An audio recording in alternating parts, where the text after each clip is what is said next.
So good morning guys, क्या हाल चाल है। Okay, so will wait for 2 to 3 more minutes, है ना। 2-3 मिनट वेट करते हैं सो दैट बाकी स्कूल्स भी ज्वाइन कर ले। सिर्फ 3 स्कूल नहीं ज्वाइन करा है।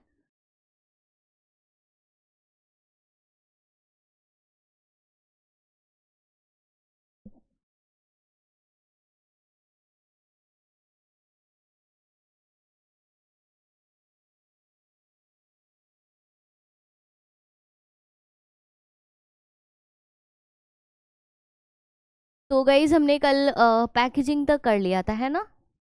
चलो और 2-3 मिनट में वेट करूंगी। Will start at 11:30। 10 मिनट का बार तो ले ही ले रहे हो आप लोग, बताओ।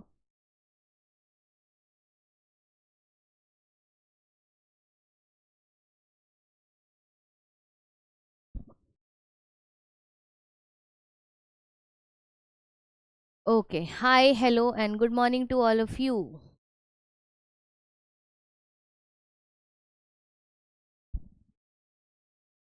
Hello hello hello hello hello hello hello. अभी 2 ही स्कूल है, स्टार्ट करूं? तो गाइज क्या बोलते हो, स्टार्ट किया जाए या और वेट कर ले 1-2 मिनट बाकियों के लिए। Sector 23, PCB, SOSC. चलो स्टार्ट करते हैं। गुड, चलिए स्टार्ट करते हैं। तो वही बात है पहले ही बता दे रही हूँ, मुझे थ्रोट इन्फेक्शन है और ये ठीक होने में अप्रोक्स 1.5 महीना लगेगा, क्योंकि I am going getting antibiotics and all. I am taking antibiotics, सब कुछ ले रही हूँ। डॉक्टर ने बोला है कि एल्वियोलर इन्फेक्शन हो गया है तो it will not recover soon. तो आपको मेरे इसी आवाज़ में गाइज आपको मैनेज करना पड़ेगा, और मेरे इसी खांसते खांसते आवाज़ में आपको पढ़ना पड़ेगा।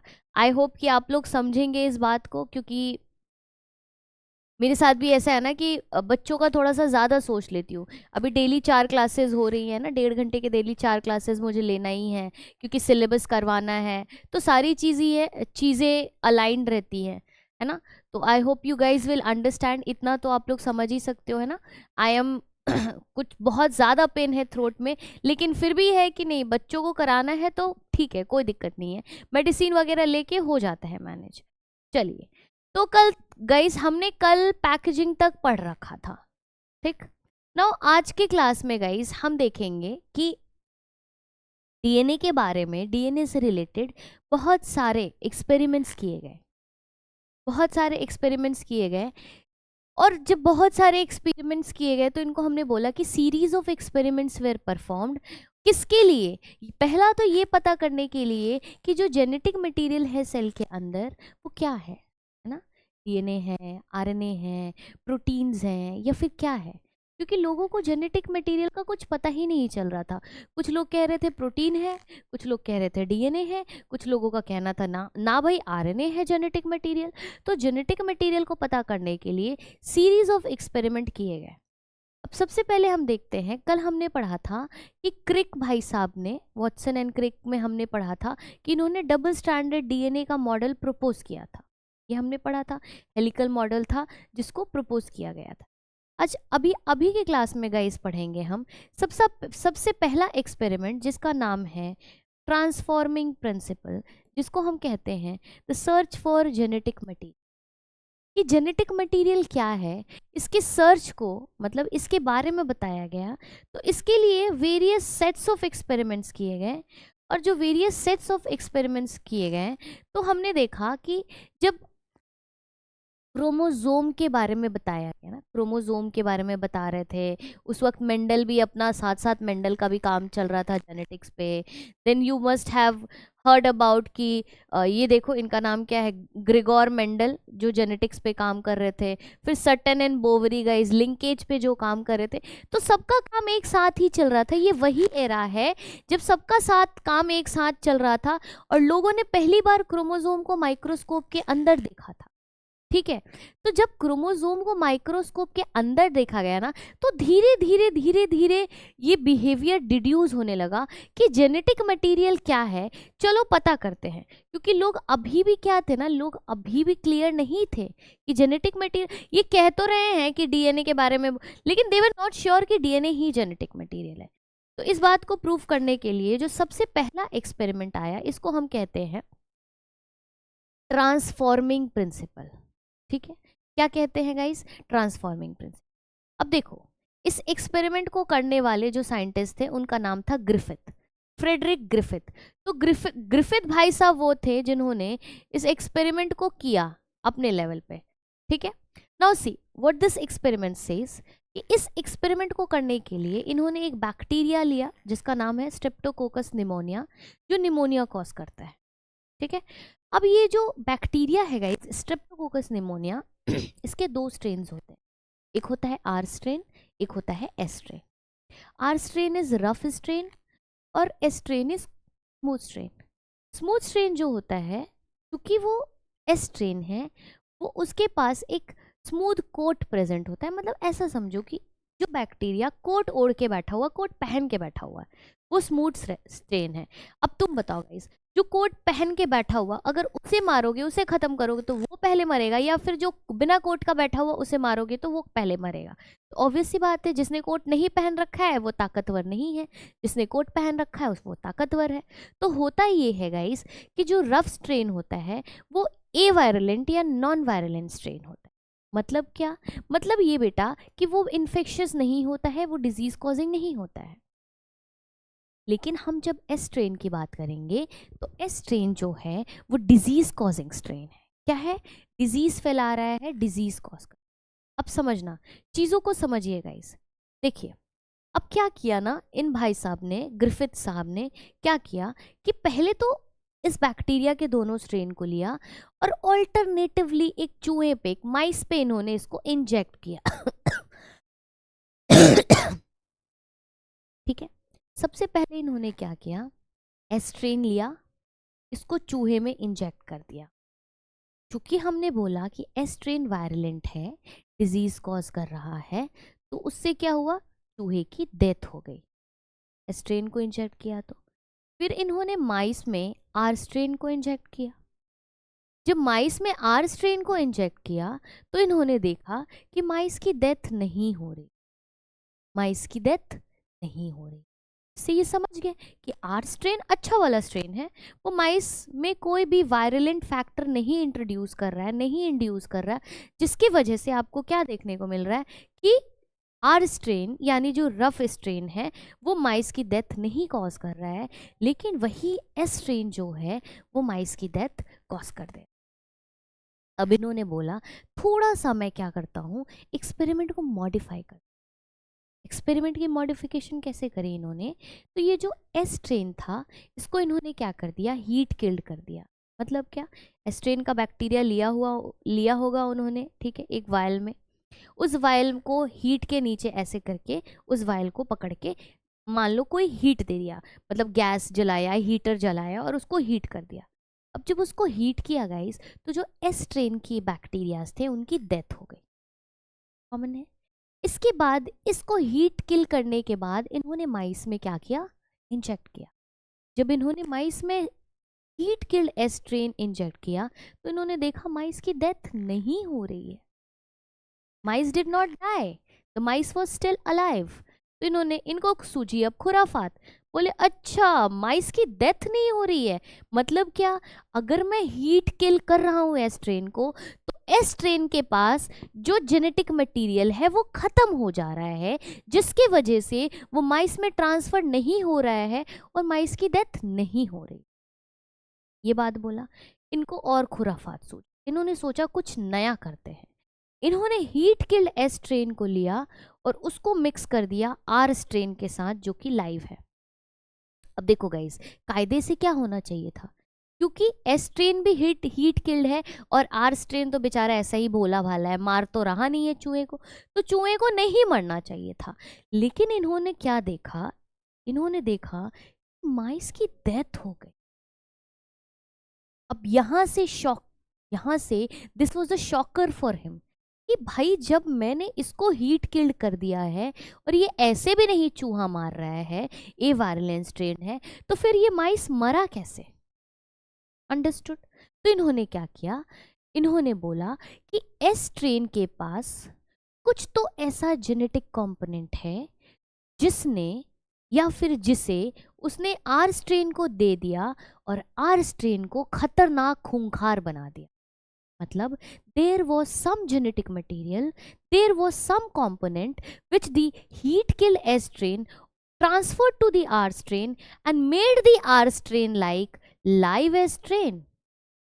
समझना बात को, क्या बोला हमने कि एस स्ट्रेन के पास कुछ तो ऐसा कंपोनेंट था जो उसने आर स्ट्रेन को ट्रांसफर कर दिया, और आर स्ट्रेन अब कैसा हो गया, आर स्ट्रेन को इसकी शक्तियां मिलने के बाद ये इनके एकदम पहले है ना प्रिमिटिव जो एस स्ट्रेन होते हैं उसकी तरह बन गया।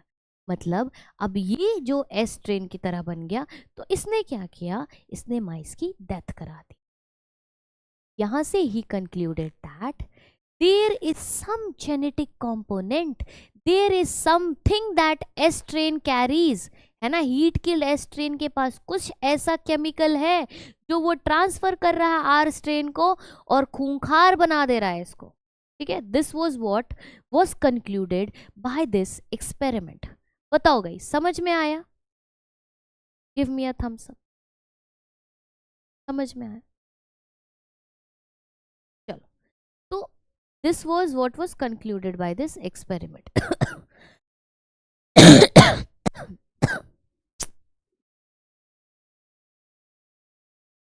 देखिए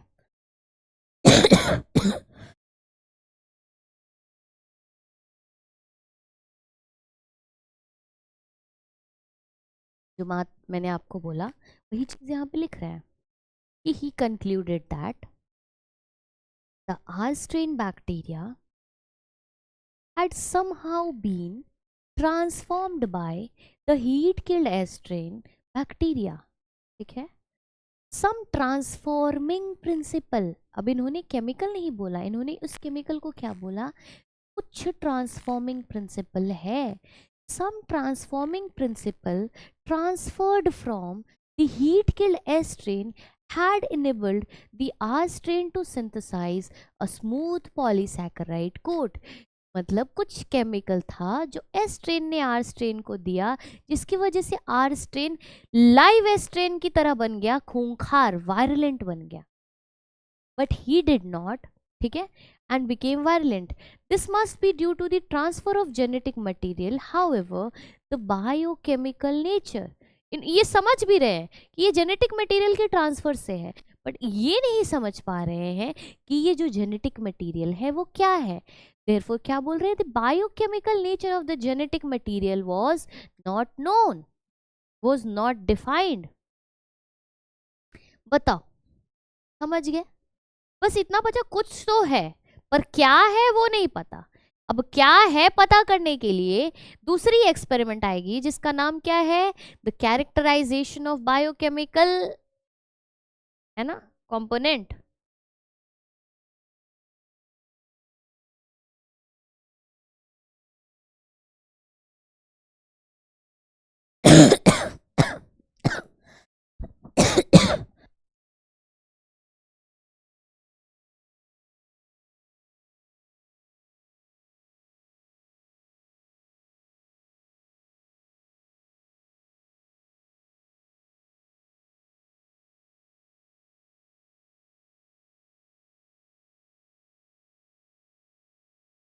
ठीक है, चलो अब देखो, इस एक्सपेरिमेंट को करने के लिए इन्होंने क्या किया कि अब नेचर पता करना है कि ये जो बायोकेमिकल कंपोनेंट है वो क्या है।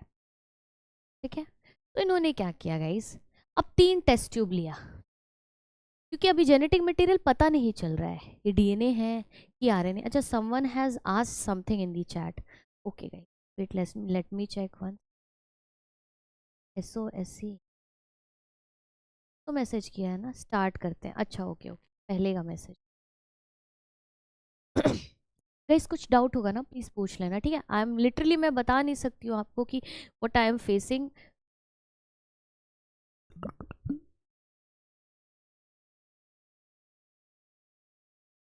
चलो, अब हम पता करेंगे कि ये जेनेटिक मटेरियल क्या है। पूरे दुनिया को पता है जेनेटिक मटेरियल या तो डीएनए हो सकता है, या तो आरएनए हो सकता है, या तो प्रोटीन भी हो सकता है। प्रियॉन्स में प्रोटीन प्रेजेंट होता है। तो अब इसी की कैरेक्टराइजेशन की गई कि क्या है ये। इसको कैरेक्टराइजेशन करने के लिए 3 वायल लिया गया, 3 ट्यूब्स लिए गए, एक में प्रोटीन डाला गया, एक में आरएनए डाला गया, एक में डीएनए डाला गया। ठीक है, अब बोलोगे मैम ये क्यों कह रहे हो, कौन सा डीएनए डाला गया, कौन सा आरएनए डाला गया? तो बेटा जो heat kill S strain bacteria थी और लाइव आर स्ट्रेन बैक्टीरिया जो हमने देखा था कि वहां पे इंजेक्ट किया तो ये हुआ, ठीक है, तो इसी को क्या किया जा रहा है, इसके एक में प्रोटीन डाल रहे हैं इसका, एक में इसका आरएनए डाल रहे हैं और एक में इसका डीएनए डाल रहे हैं। अब गाइस क्या कर रहे हैं, इसके बाद क्या कर रहे हैं हम, ये डालने के बाद हम इनके रिस्पेक्टिव एंजाइम्स डाल रहे हैं। जैसे डीएनए का जो एंजाइम होता है डीएनएज, अगर आप डीएनए में डीएनएज डाल दोगे तो डीएनएज क्या करेगा कि डीएनए को डाइजेस्ट कर जाएगा, खत्म कर देगा, मार देगा, किल कर देगा।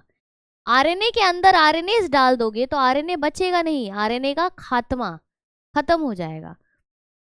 और प्रोटीन के अंदर प्रोटीएज डाल दोगे तो ये जो एंजाइम है प्रोटीन, ये प्रोटीन को डाइजेस्ट कर जाएगा, तोड़ देगा, खत्म कर देगा। समझ गए हाँ या ना बताओ? अब बस आप लोग समझिएगा, हमने क्या देखा कि ये जब एंजाइम्स डाल दिए गए, पहले क्या किया कि हीट किल्ड एस स्ट्रेन लिया और वही जो ले रहे थे है ना, और इसको लाइव आर स्ट्रेन में इंजेक्ट किया, तो क्या होना चाहिए था, माइस की डेथ हो जानी चाहिए थी, है ना, माइस की डेथ हो जानी चाहिए थी, तो mice should die. Now see guys हुआ क्या, जब इसमें प्रोटीएज डाला तो प्रोटीएज ने प्रोटीन को खा गया। प्रोटीन को खाने के बाद, डाइजेस्ट करने के बाद भी इनको चेक करना था, है ना, तो जब इनको चेक करना था तो इन्होंने देखा इसको खाने के बाद भी माइस की डेथ हो रही है, मतलब प्रोटीज ने प्रोटीन को खाया। प्रोटीन अगर फंक्शनल होता, मतलब अगर प्रोटीन काम करता, तो प्रोटीन के खाने के बाद प्रोटीन बचा नहीं, अब प्रोटीन बचा नहीं तो प्रोटीन अपना काम नहीं करेगा, प्रोटीन काम नहीं करेगा तो mice should not die. But यहाँ पे हम देख रहे हैं कि माइस इज स्टिल डेथ, है ना, माइस की डेथ हो रही है। यहां से कंफर्म हुआ कि प्रोटीन तो नहीं हो सकता है, क्योंकि अगर प्रोटीएज डाला तो प्रोटीन को खत्म हो जाना चाहिए, अगर प्रोटीन खत्म होगा तो प्रोटीन अपना काम नहीं करेगा। काम क्या था, काम क्या था गाइस, आर स्ट्रेन को एस स्ट्रेन बनाना और माइस को किल कर देना, यही था, है ना, पर काम तो हो रहा है, मतलब प्रोटीन का कोई असर नहीं है। दूसरा क्या किया इन्होंने, आरएनएज वाला देखा, आरएनएज डाला तो आरएनए भी डाइजेस्ट हो गया, पर आरएनए डाइजेस्ट होने के बाद भी देख रहे कि सेम रिजल्ट, माइस की डेथ हो रही है। मतलब भैया ऐसा समझो कि यहाँ पे क्या होना चाहिए था, यहाँ पे ये होना चाहिए था कि हमने जो मतलब जो जेनेटिक मटेरियल है उसी को हमने पकड़ लिया तो वो काम नहीं करे। अब जब वो काम नहीं करे तो आर स्ट्रेन को एस स्ट्रेन ना बनाए, एस स्ट्रेन ना बनाए तो माइस की डेथ ना हो, बट ऐसा तो हो ही नहीं रहा है, माइस इज स्टिल डेड। तो फिर this also cannot be, RNA could also not be. फिर चले तीसरे पे, डीएनएज में, डीएनएज को जैसे ही डीएनए में डाला, इसने डीएनए को पकड़ के खा लिया, ठीक है। अब जब डीएनए को पकड़ के खा लिया तो एस स्ट्रेन का डीएनए आर स्ट्रेन में ट्रांसफर ही नहीं हुआ, और जब हीट किल्ड एस स्ट्रेन का डीएनए आर स्ट्रेन में ट्रांसफर ही नहीं हुआ तो आर स्ट्रेन अब खूंखार एस स्ट्रेन नहीं बन पाया, और जब खूंखार एस स्ट्रेन नहीं बन पाया तो माइस की डेथ नहीं हो पाई। देयरफॉर यहाँ पे मिला कि mice was alive. This was the shocker कि भाई हमने तो डीएनए एंजाइम डाला, डीएनए को खा गया, डीएनए मिला नहीं, तो S strain, heat killed S strain R strain को खूंखार एस स्ट्रेन नहीं बना पाया, जिसके वजह से माइस की डेथ नहीं हुई। देयरफॉर यहाँ पे आके बोला गया कि yes the genetic material was DNA, is DNA and not RNA and not protein, क्योंकि ये सब तभी भी फंक्शनल थे जब हमने एंजाइम्स डाला, सिर्फ डीएनए ही नॉन फंक्शनल हुआ in the presence of its respective enzyme. अब इस एक्सपेरिमेंट को 3 लोगों ने मिलके किया था, मैक्लॉयड, है ना, एवरी मकार्टी, कुछ तो 3 नाम था, है ना, हाँ, मैक्लॉयड, एवरी एंड मकार्टी। तो ये 3 लोगों ने मिलके किया था इस एक्सपेरिमेंट को। समझ पाएगा इस बताओ? Tell me, give me a thumbs up. 2 experiment done कर लिया। समझ में आ रहा है सबको? समझ में आ रहा है? बाकी लोग भाई गूंगे बहरे नहीं हो ना? Civil line is answering, PCB12 is also answering. चलिए बाकी लोग, INA 9B आप बताइए, सेक्टर 23 आप बताइए, है ना? हरिनगर आपको समझ में आ रहा है? कारोल बाग आपको समझ में आ रहा है? खिचड़ीपुर बताइए जी, समझ में आ रहा है क्या? Are you guys understanding what I am teaching? Are you guys able to understand whatever I am telling?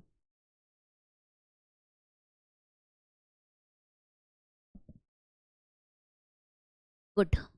You guys are okay in Hindi, you guys are okay in English. Hindi चलेगा? हिंदी चलेगा ना सबको? सबको हिंदी समझ में आती है? There is no one from south? Students from south face problem, तो मैं ज़्यादातर इंग्लिश में ही उनसे कॉन्वर्सेट करती हूँ। फाइन, चलो। तो ये हो गया हमारा दूसरा एक्सपेरिमेंट। देखो गाइस, ये PDF आपको मिल जाएगी। ये मेरे हैंड रिटन नोट्स हैं जो मैंने बाकी भी जगह पढ़ाए हैं, जो मैं बेसिकली स्लाइड्स यूज़ करती हूँ। तो ये नोट्स हैं, आपको जो भी चाहिए मिल जाएंगी, इसमें सारी चीज़ें हैं। अब बस मैं चीज़ों को समझाते हुए चलूँगी। ये हमने देख लिया, सारी चीज़ें देख ली। देयरफॉर लास्ट में क्या बोला गया कि DNA जो है वो जेनेटिक मटेरियल होता है। ठीक है,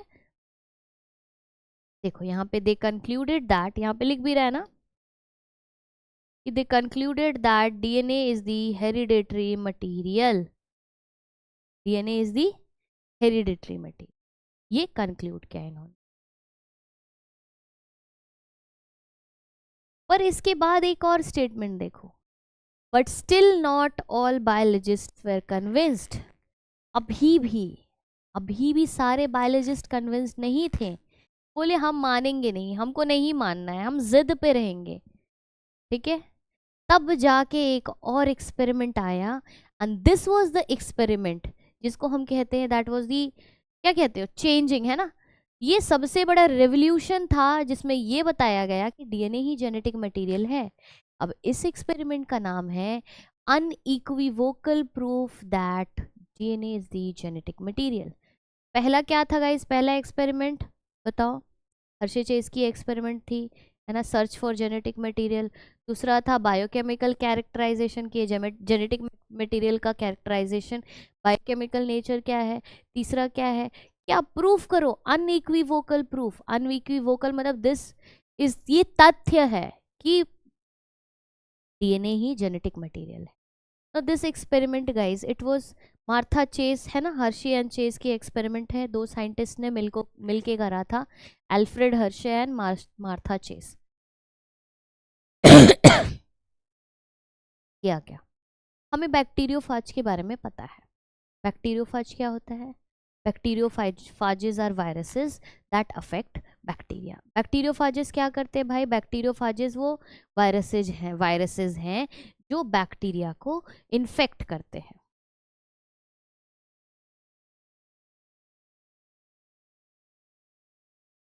देखिए होता क्या है गाइस, अगर मैं नॉर्मली बताऊं आपको कि बैक्टीरियोफाज क्या है, तो बैक्टीरियोफाज वैसे वायरसेस होते हैं जो बैक्टीरिया की बॉडी के अंदर घुस जाते हैं, और उनका जो मैकेनिज्म होता है, जेनेटिक मैकेनिज्म, जैसे जेनेटिक मशीनरी हो गया ना, उनका जो डीएनए है उस पे ही वो अटैक कर देते हैं, और अब अपने तरह से, है ना, वो अपना जेनेटिक मटेरियल रेप्लिकेट करेंगे बैक्टीरियल सेल के अंदर।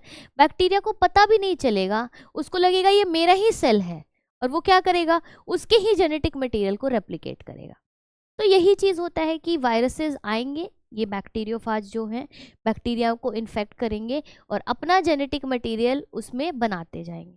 कब तक? जब तक बैक्टीरिया की डेथ ना हो जाती। और जब उसकी डेथ होगी, या फिर वो उसको ऐसे टीयर करके उसके सेल को ब्लास्ट करके निकल जाएंगे, उसके सेल को रप्चर करके निकल जाएंगे बाहर, यही होता है, यही बैक्टीरियोफाज होता है।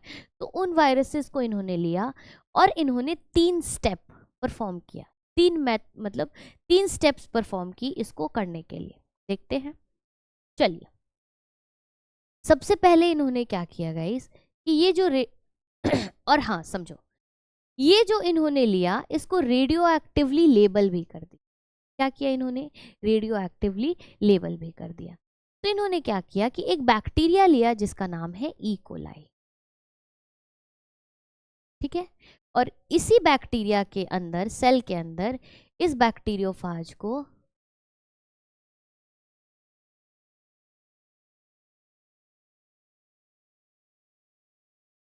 इन्फेक्ट करा दिया गया। ठीक, अब समझना, ऐसा इन्होंने कहाँ किया? दो जगह किया। एक में इन्होंने लिया, दो मॉलिक्यूल्स ली रेडियो लेबल का, एक लिया P32, है ना, और एक सल्फर लिया, एक रेडियो लेबल फॉस्फोरस लिया और एक S35 रेडियो लेबल सल्फर लिया। देखो ऐसा क्यों किया इन्होंने? क्योंकि फॉस्फोरस जो है वो डीएनए में प्रेजेंट होता है और सल्फर जो है वो प्रोटीन में प्रेजेंट होता है।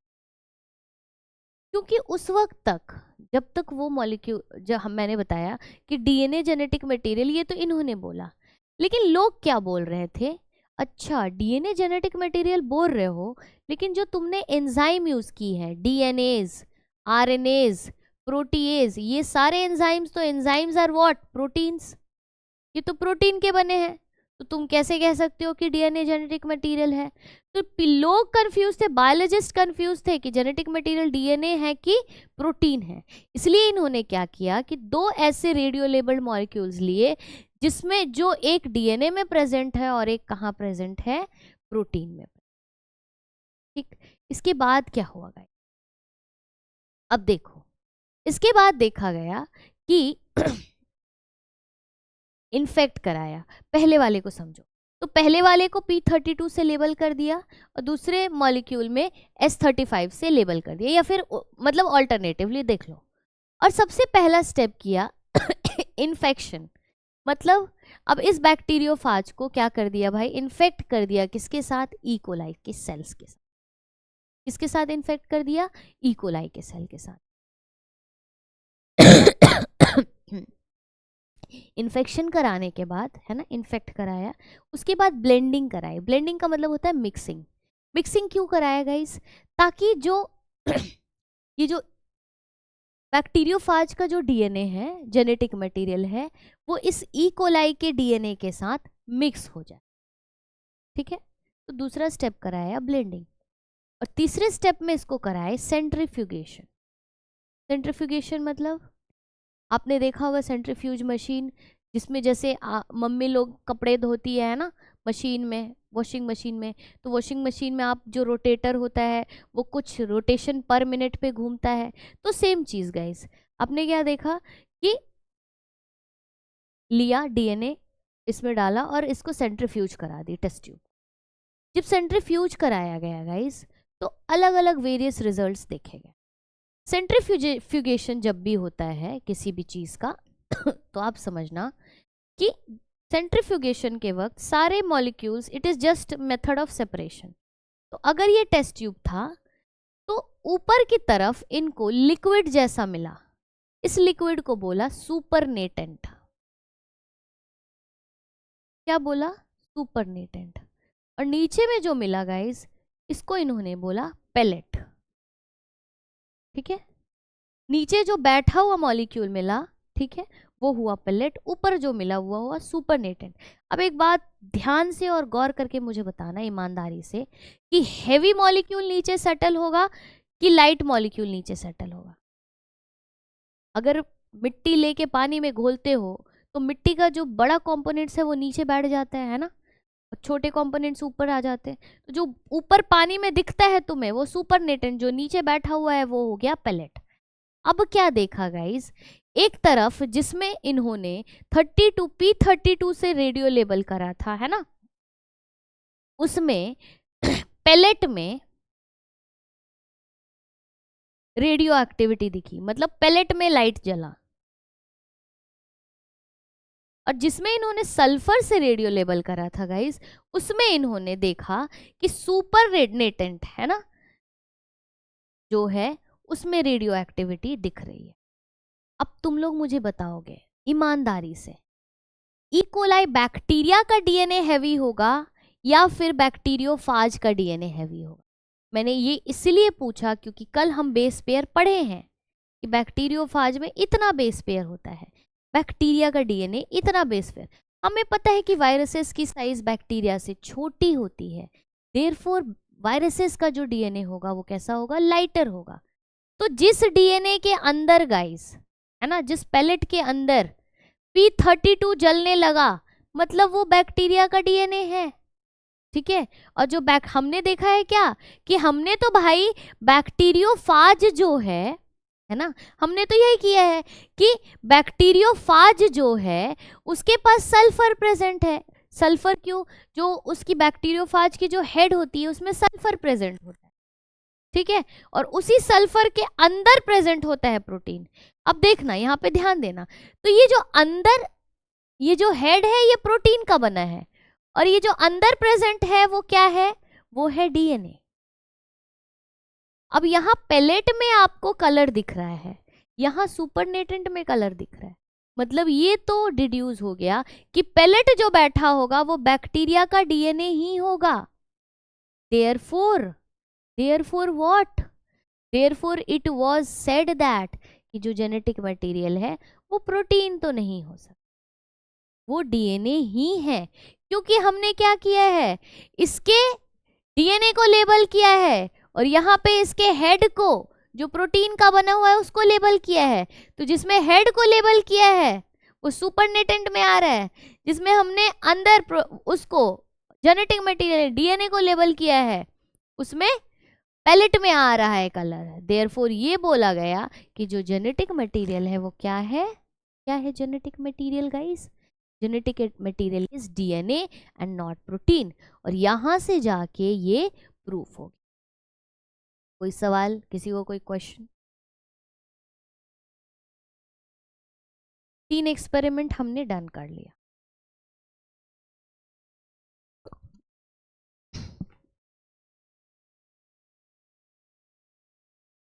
बोलो गाइस।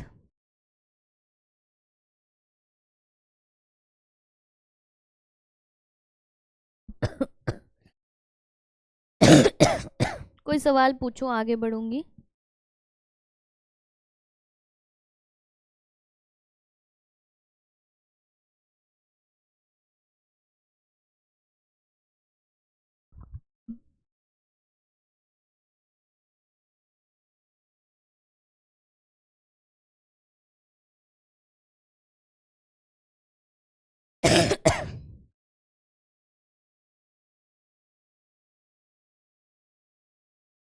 नहीं है कोई सवाल?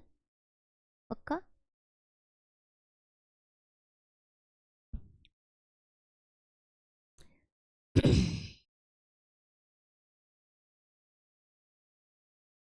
रिस्पॉन्स दीजिए।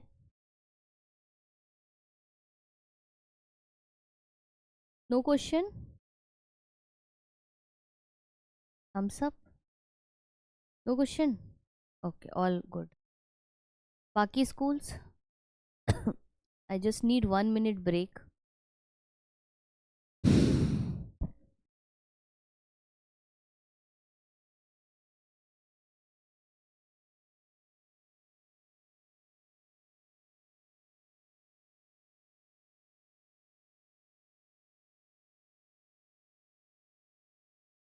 चलिए, गुड। तो यहाँ पे हमारा ये अनइक्विवोकल प्रूफ भी खत्म हो गया।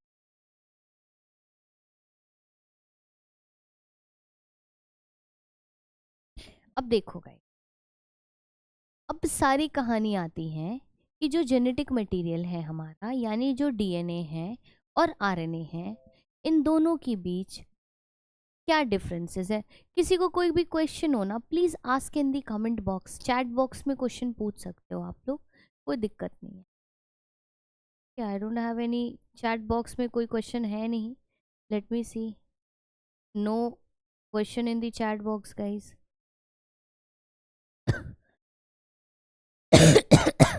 ठीक है, तो मैं आगे बढ़ती हूँ, ठीक ना।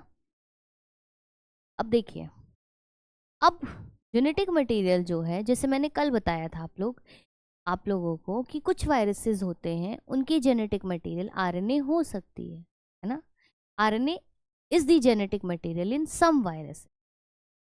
तो सिंपली अगर मैं बात करूं कि आरएनए जेनेटिक मटेरियल है कुछ वायरसेस में, तो किस तरह से, क्योंकि उनके पास एक एंजाइम होता है जिसका नाम है रिवर्स ट्रांसक्रिप्टेज एंजाइम। ये जो एंजाइम है रिवर्स ट्रांसक्रिप्टेज एंजाइम, ये आरएनए को डीएनए में बदल देता है, रिवर्स चलने लगता है। Now what you need to see is guys कि what are the properties of the genetic material, मतलब कि ये जो आरएनए है और ये जो डीएनए है, इन दोनों के बीच क्या प्रॉपर्टीज हैं, ठीक है। व्हाट आर द डिफरेंसेस और what are the basic property.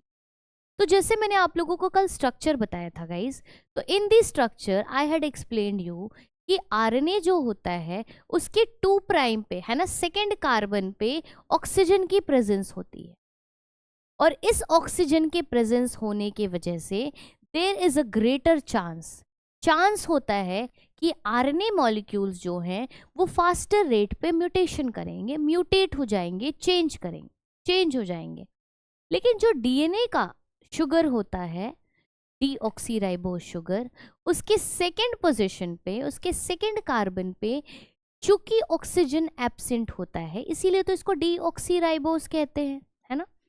अब चूंकि ऑक्सीजन एब्सेंट होता है, म्यूटेशन का रेट स्लो हो जाता है। Now you guys tell me कि जो फास्ट म्यूटेट करता है या जो स्लो म्यूटेट करता है, दोनों में से कौन अच्छा मटेरियल, दोनों में से कौन अच्छा होगा जेनेटिक मटेरियल मानने के लिए? तो सभी का यही आंसर होगा कि मैम जो लेट से या फिर बहुत धीरे वो करता है, म्यूटेशन करता है, क्योंकि म्यूटेशन करने से बहुत जल्दी चेंजेस आ जाएगी, और चेंजेस आ जाएगी तो वो इंस्टेबिलिटी हो जाएगा। तो स्टेबल किसी भी मटेरियल को जेनेटिक मटेरियल हम तब बोलेंगे ना जब वो उसमें स्टेबिलिटी हो, उसकी जो म्यूटेशन की रेट हो वो बहुत स्लो हो, वो फास्ट नहीं हो। देयरफॉर ये बोला गया कि जेनेटिक मटेरियल अच्छा तो डीएनए ही है, लेकिन किस टर्म में? स्टोरेज के टर्म में, क्योंकि हम इंफॉर्मेशन स्टोर कर सकते। लेकिन सेम चीज आरएनए के साथ ऐसा कुछ भी नहीं है। अब गाइस सी ये बात हमने आपको कल भी बताई थी कि आरएनए जेनेटिक मटेरियल होता है। These are the names given, Q B bacteriophage हो गया, देन टोबैको मोजाइक वायरसेस हो गया। मैंने आपको ये भी बताया था कल कि वीरियोइड्स में भी जेनेटिक मटेरियल होता है आरएनए, है ना। कोविड वायरस हो गया, रेट्रो वायरसेस हो गए, तो ये सारे वायरस में जेनेटिक मटेरियल आरएनए ही होता है। अब आरएनए के बारे में बोलता है ना कि आरएनए के पास, है ना, आरएनए जो है वो बहुत सारा फंक्शन करता है। जैसे वो एज अ मैसेंजर काम करता है जब वो एमआरएनए बनता है, then as an adapter molecule काम करता है जब वो एज अ टीआरएनए के फॉर्म में रहता है। इसी तरह से कहता है कि जो जेनेटिक मटेरियल है आरएनए, उसके बहुत सारे फंक्शंस हैं, लेकिन एक जेनेटिक मटेरियल होने के लिए कि डीएनए को बनाया जाए या आरएनए को, ये फॉलोइंग प्रॉपर्टीज हैं जो एक जेनेटिक मटेरियल में होना चाहिए। जैसे मैंने बोला आपको कि it should be able to generate its replica, वो रेप्लिकेशन कर पाए। अब आरएनए तो रेप्लिकेट, हम बोल सकते हैं कि आरएनए जो है वो भी रेप्लिकेट कर सकता है, ठीक है, पहली बात। दूसरी बात क्या कह रहा है? It should be stable chemically and structurally. Stable कब होगा गाइस? स्टेबल तब होगा जब उसमें म्यूटेशन बहुत स्लो रेट से होगा। लेकिन आरएनए के पास 2 प्राइम पे ओ है, ऑक्सीजन प्रेजेंट है, जिसकी वजह से म्यूटेशन का रेट बढ़ जाता है, तो हम आरएनए को जेनेटिक मटेरियल नहीं कह सकते हैं। तीसरा क्या कह रहा है? It should provide the scope for slow changes. Similarly mutation जो है वो बहुत स्लो होनी चाहिए, बहुत स्लो म्यूटेशन होगा तब जाके स्टेबिलिटी आएगी, इसीलिए आरएनए को नहीं प्रेफर किया जाता है। और चौथा कह रहा है it should be able to express itself in the form of Mendelian characters. जैसे मेंडेलियन कैरेक्टर्स में क्या पढ़ते हो? इसको टॉल लिखते हो, इसको डॉर्फ लिखते हो, तो मेंडेलियन कैरेक्टर्स में अपने आप को क्या करना चाहिए? एक्सप्रेस करना चाहिए। और ये सब एक्सप्रेशन कौन करता है, कौन देता है? ये सब डीएनए के ही बस की बात है, आरएनए की बस की बात ये सब नहीं है। देयरफॉर माने हम तो डीएनए ज़्यादा अच्छा मटेरियल है आरएनए के कंपैरिजन में। फिर लेकिन एक और क्वेश्चन आ जाता है गाइस तुम बोलोगे ना वही कि अंडा पहले आया या मुर्गी पहले आया, तो सेम उसी तरह क्वेश्चन है कि डीएनए पहले आया कि आरएनए पहले आया।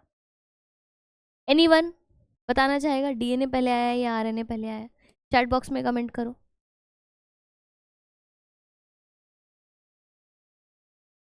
बताओ। किसी को पता है आरएनए पहले आया या डीएनए? कमेंट करो चैट बॉक्स में अगर पता हो तो। आप लोग भी रिस्पॉन्स करो यार। RNA, good. चलो, तो आरएनए पहले आया, ऐसा क्यों? क्योंकि अगर आप आरएनए का स्ट्रक्चर देखोगे, है ना, आरएनए में क्या प्रेजेंट होता है? साइटोसिन और यूरेसिल, है ना। तो आरएनए का जो यूरेसिल है गाइस, उसके 5th पोजीशन पे मिथाइल ग्रुप लगा के उसको थाइमीन बना देते हैं। मतलब uracil is the modified thymine, uracil is modified by methylation to form thymine. तो पहले यूरेसिल आया, मतलब पहले आरएनए आया, तब जाके थाइमीन आया, तब जाके डीएनए आया। ठीक है, पहला तो ये तथ्य है कि पहले भाई यूरेसिल आया है, बाद में थाइमीन आया है, इसका मतलब आरएनए पहले आया है, डीएनए बाद में आया, क्योंकि DNA is the modified form of RNA. लेकिन फिर भी आरएनए को जेनेटिक मटेरियल नहीं ट्रीट करते हैं, डीएनए को ही जेनेटिक मटेरियल ट्रीट किया जाता है। चलिए, अब यहाँ पे तमाम चीजें लिखी हुई हैं गाइस, जैसे कि क्या कह रहा है कि further 2' OH group present in every RNA is reactive group and makes RNA labile and easily degradable, इसीलिए इसको नहीं मान सकते। वही सब चीजें जो मैंने आपको अभी बताई, due to its structure RNA की जो स्टेबिलिटी है वो कम हो जाती है, वो अनस्टेबल हो जाता है, और डीएनए अपने स्ट्रक्चर की वजह से स्टेबल हो जाता है, क्योंकि ऑक्सीजन प्रेजेंट है नहीं, और ऑक्सीजन प्रेजेंट है नहीं तो क्या होगा? क्या होगा? कोई भी रिएक्टिव ग्रुप के साथ ये एक्ट नहीं करेगा। ठीक है, therefore DNA is the better genetic material, क्योंकि इसके पास प्रॉपर्टी है वो सारे जो हमने देखा कि ये होने चाहिए। क्लियर? बताओ।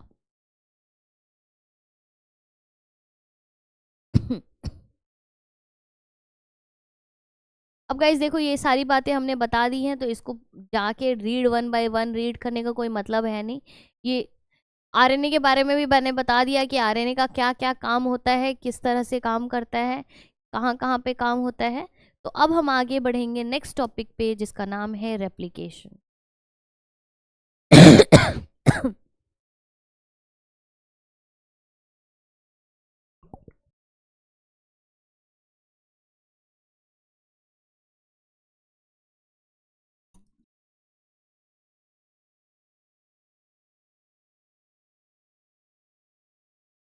इस चैप्टर के लिए कितने लेक्चर्स मिलेगा इस, बताना एक बारी।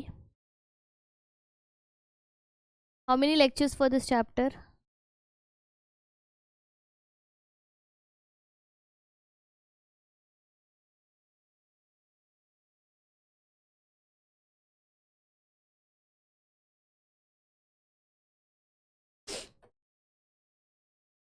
Don't know.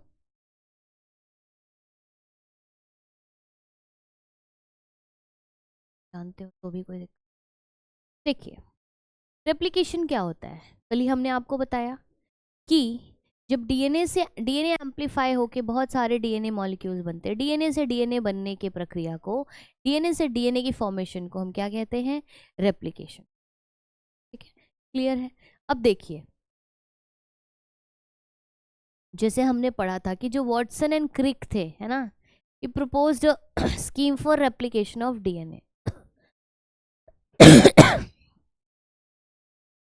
लेकिन, है ना, ये जब डबल स्ट्रैंड डीएनए के बारे में बात कर रहे थे, तभी इन्होंने ये बहुत बड़ी बात बोली।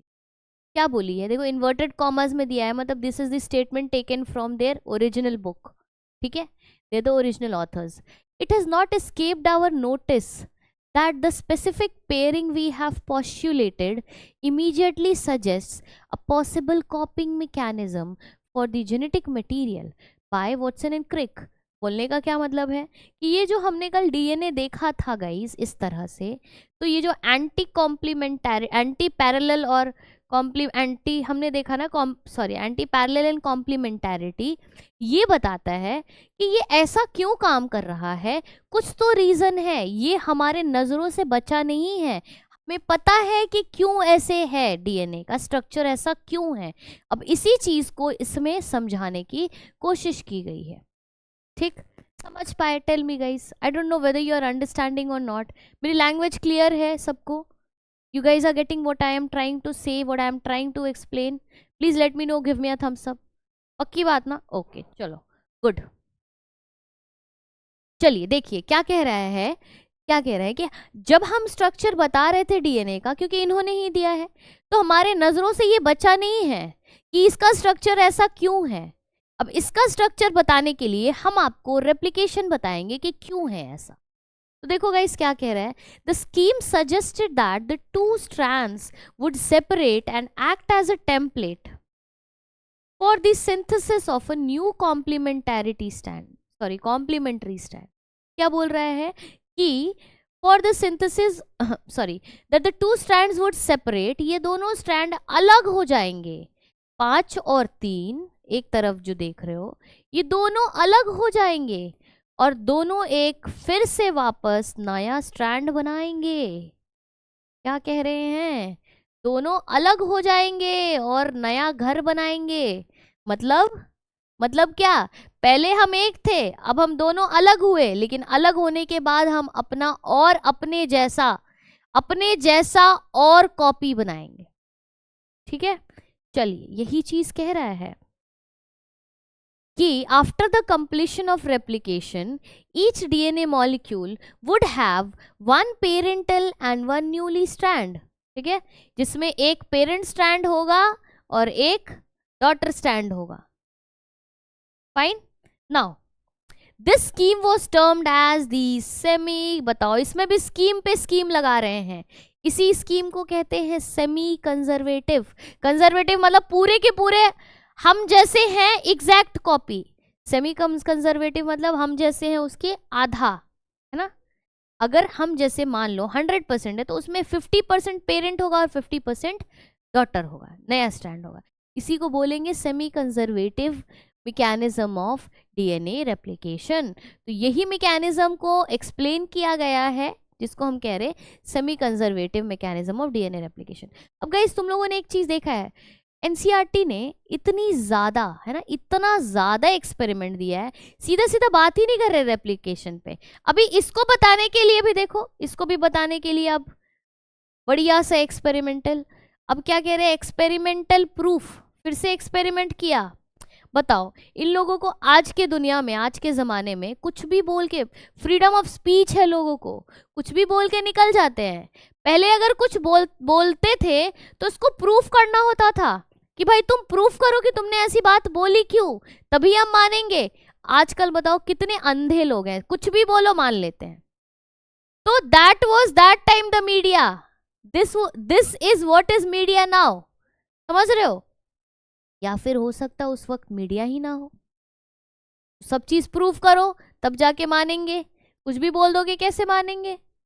अब तो तुम्हें मानना पड़ेगा जो मीडिया बोल रही है। तो देखो गाइस क्या कह रहे हैं, it is now proven that DNA replicates semi conservatively. It was shown first in Escherichia coli and subsequently in higher organisms such as plants and human cells. Matthew Meselson and Francis जो भी है, Franklin स्थैल, यानी मैं मेजल्सन and स्थैल का experiment है, इसको हम पढ़ने वाले। अब इस एक्सपेरिमेंट में क्या हुआ है गाइस, देखो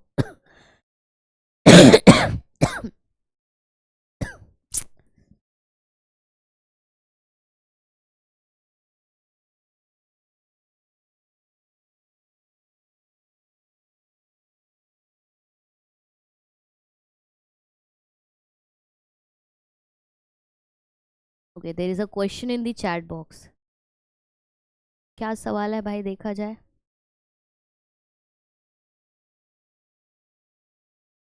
आ रहे ने, अच्छा there is no question, answer दिया है।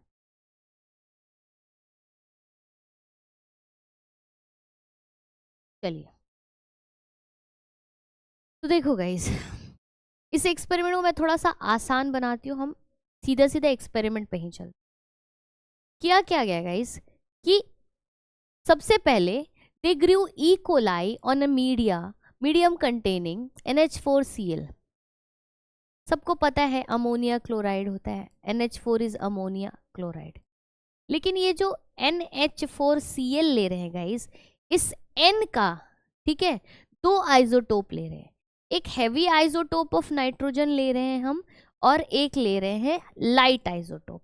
एक ले रहे हैं हम NH4Cl में N14। तो एक हम हैवी आइसोटोप ले रहे हैं नाइट्रोजन का, और एक हम कैसा ले रहे हैं, एक हम लाइट आइसोटोप ले रहे हैं नाइट्रोजन का। उसके बाद हम क्या कर रहे हैं कि सबसे पहले तो इकोलाई सेल्स को 15th मतलब हैवी आइसोटोप ऑफ नाइट्रोजन पे ग्रो किया हमने इकोलाई को।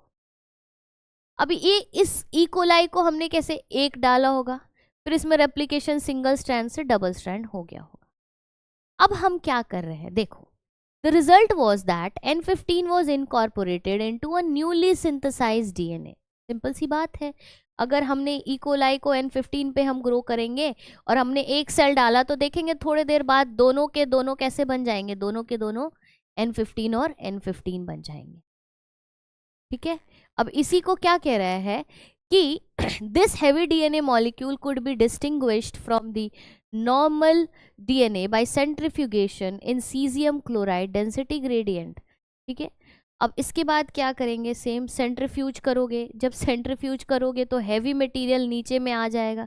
सेंट्रीफ्यूज किया तो देखा कि N15 नीचे की तरफ इनको दिख रहा है। अब तुम्हें इतना दिमाग लगाना ही, तुम्हें सिर्फ एक चीज समझना है कि तीन चीज की इन्होंने। सबसे पहले क्या किया कि दो आइसोटोप लिया नाइट्रोजन का, एक अमोनिया क्लोराइड का, नाइट्रोजन 15 लिया, एक नाइट्रोजन 14 लिया।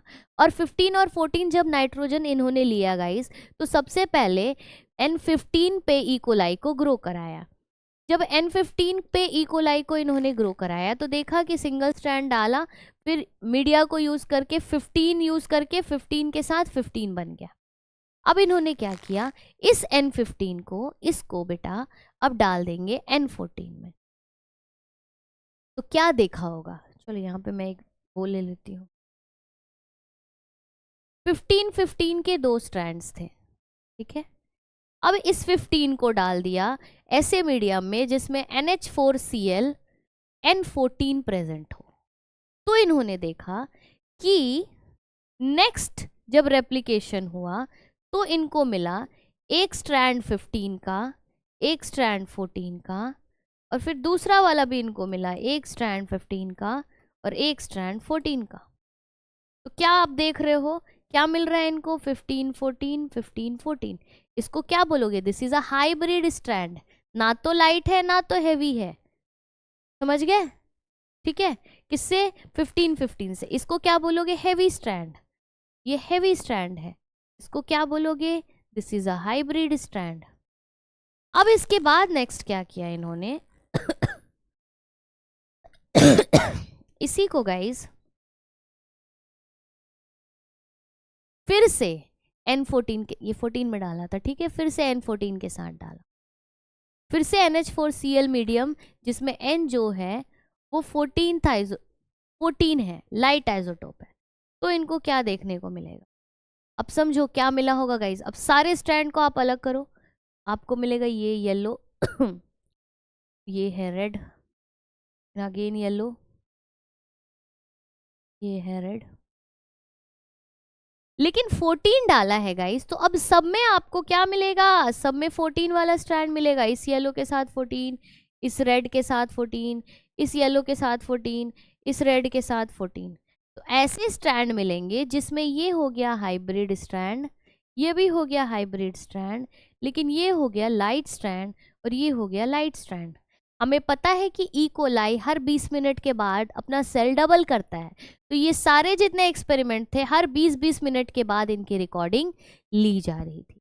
अब इसको वापस से डालोगे N14 में, बता दो क्या मिल जाएगा। वापस से N14 में डालोगे, फिर सारे स्ट्रैंड को अलग करोगे, सब में एक एक N14 इनकॉर्पोरेट कर दोगे। तो यही चीज बेटा यहाँ पे कहा गया है इसके थ्रू कि 15-15 को जब 14 में डाला गया तो हाइब्रिड स्ट्रैंड मिला 15-14 का, फिर इसको N14 में डाला गया तो अब ऐसा मिला। मतलब ये देखो, ये 14-14 का 2 स्ट्रैंड मिला और हाइब्रिड 2 मिला, जो मैंने आपको यहाँ पे बताया। 2 हाइब्रिड और 2 लाइट स्ट्रैंड मिला। अब गाइज इसी चीज को बोल रहा है ना कि यहां से यहां होने के लिए 20 मिनट, अब फिर यहां से और 20 मिनट ऐड करोगे ना तो 40 मिनट बाद इनको यहां मिल रहा है, ये दिख रहा है, तो इसलिए इसको 40 मिनट लिखा है। यहां से यहां 40 मिनट नहीं है गाइज, यहां से लेकर यहां तक 40 मिनट। समझ गए? बताओ टाइम हो गया क्या है? तुम सब एकदम से बोल बोल नहीं रहे हो जी कुछ, तुम लोग थक गए? थक गए क्या? चलो, तो ये चीज देखा गया।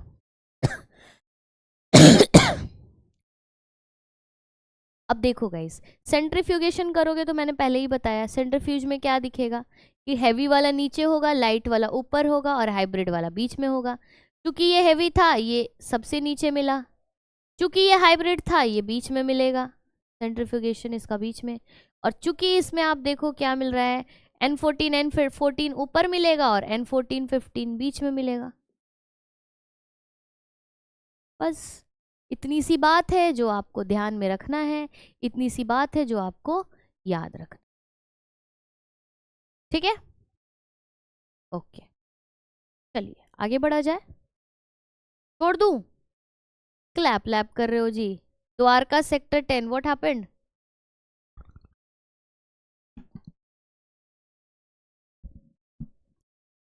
रेस्ट अदर पीपल गाइस, कालका जी स्कूल बताइए, Karol Bagh tell me, INA 9B, Khichripur, one more is there, Harinagar नीट 12th। 12th क्यों लगाया है? इट्स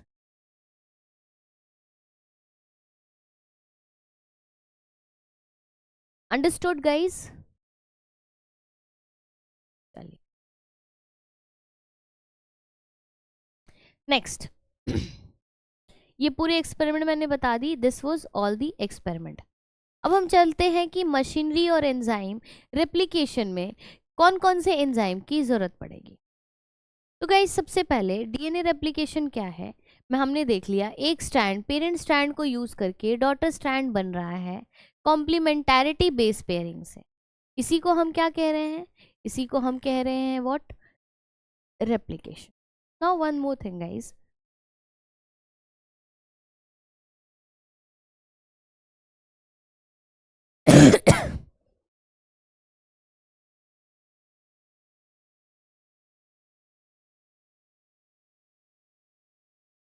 सबसे पहले रेप्लिकेशन होने के लिए there needs to have you need to have few enzymes that are performing replication. The first one, replication होने के लिए जो पहली एंजाइम है वो है हेलिकेज। हेलिकेज क्या करता है गाइस? डबल स्ट्रैंड जो हेलिक्स है उसको तोड़ देता है और दोनों को सिंगल स्ट्रैंडेड डीएनए बना देता है। तो helicase is the helix breaker. दूसरी जो enzyme you need to have is guys SSB protein, that is single stranded binding protein, जो क्या करेगा, दोनों सिंगल स्ट्रैंड को एकदम बाइंड करके रखेगा, सिंगल स्ट्रैंड बना के रखेगा ताकि दोनों वापस से चिपक ना जाए। तीसरी जो एंजाइम होगी guys that is known as DNA gyrase या फिर टोपोआइसोमरेज। ठीक है, ये क्या करेगा, ये डीएनए को सुपर कॉइलिंग से रोकेगा, डीएनए में सुपर कॉइलिंग होने ही नहीं देगा, डीएनए सुपर कॉइलिंग से रोकेगा इसको, टोपोआइसोमरेज। ठीक है, next guys, DNA primase. Primase क्या करेगा? प्राइमर की एडिशन कराएगा। ठीक, फिफ्थ जो है guys that is polymerase, DNA polymerase, ये क्या करेगा? Polymerization. And the sixth one is guys DNA ligase.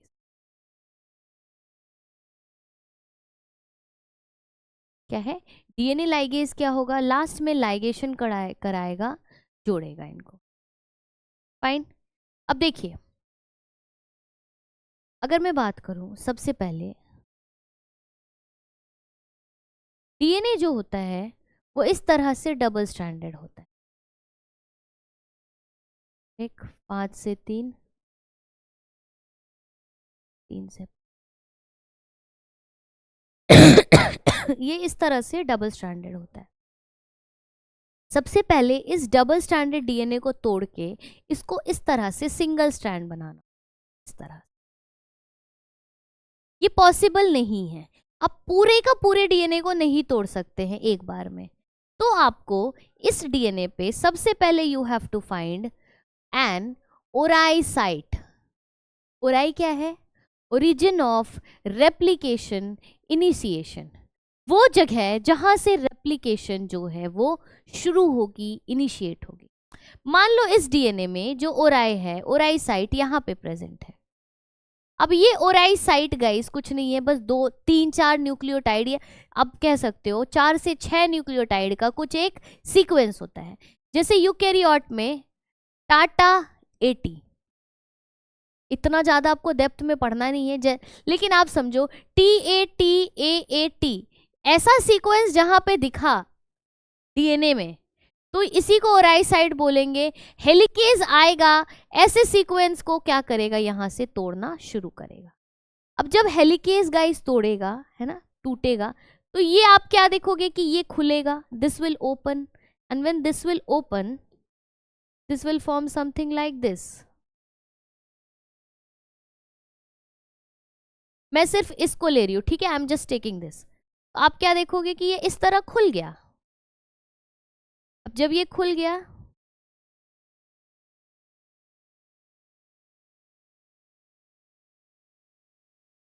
तो ये खुल गया, ठीक है। यहाँ हेलिकेज क्या कर रहा है, हेलिकेज इसको खोलते हुए, दिस हेलिकेज एंजाइम इसको ऐसे खोलते हुए, हेलिक्स को ब्रेक करते हुए आगे जा रहा है। हेलिक्स ब्रेक कब होता है, जो यहाँ पे हमने बोला था ना कि ये एडेनिन या थाइमिन है, ये हाइड्रोजन बॉन्ड से जुड़े हुए हैं। इसी हाइड्रोजन बॉन्ड को अगर तोड़ रहे हो, हेलिकेज एंजाइम यही हाइड्रोजन बॉन्ड्स जो जब डबल और ट्रिपल हाइड्रोजन बॉन्ड्स होते हैं उनको तोड़ता है, हेलिक्स ब्रेकर होता है। अब देखो गाइस, आपने क्या देखा कि ये हेलिकेज इनको तोड़ते हुए यहाँ आगे जा रहा है, ये ओपन हो गया। इसके ओपन होने के बाद दूसरी एंजाइम जो है SSB प्रोटीन आके SSB single stranded binding protein SSB दोनों से बाइंड कर जाता है, दोनों पकड़ के बैठ जाता है, दोनों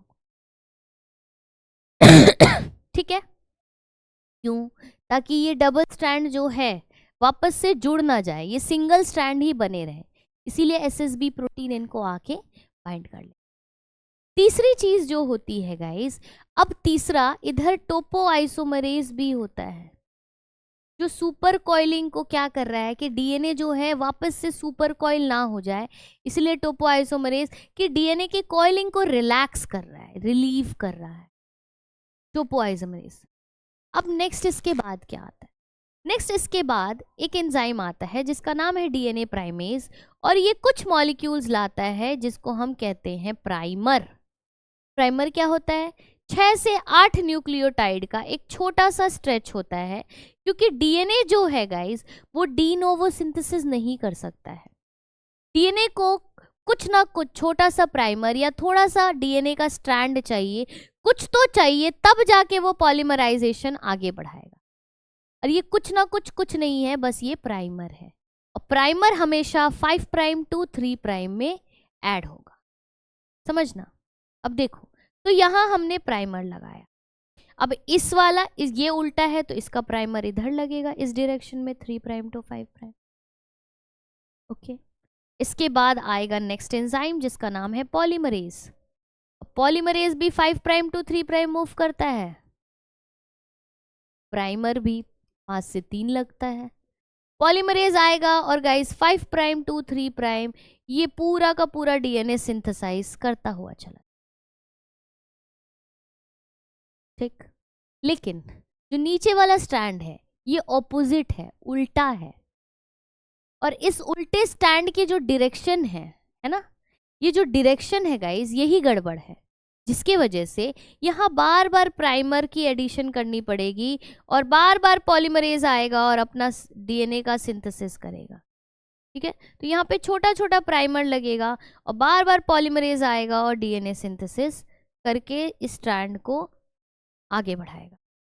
अब जब गाइस एक बार आप देखोगे कि कंप्लीट सिंथेसिस हो जाएगी, तो चूंकि ये कंटिन्यूअस हो रहा है, एक बार में पूरा सिंथेसिस हो रहा है, तो ऊपर वाला स्ट्रैंड जो है वो ज़्यादा स्पीड से सिंथेसाइज होगा और जो नीचे वाली स्ट्रैंड है वो कम स्पीड से, क्योंकि ऊपर वाला कंटिन्यूअस है, नीचे वाला डिसकंटिन्यूअस है, क्योंकि बार बार प्राइमर जुड़ रहा है, बार बार पॉलीमरेज जुड़ रहा है, बार बार प्राइमर जुड़ रहा है।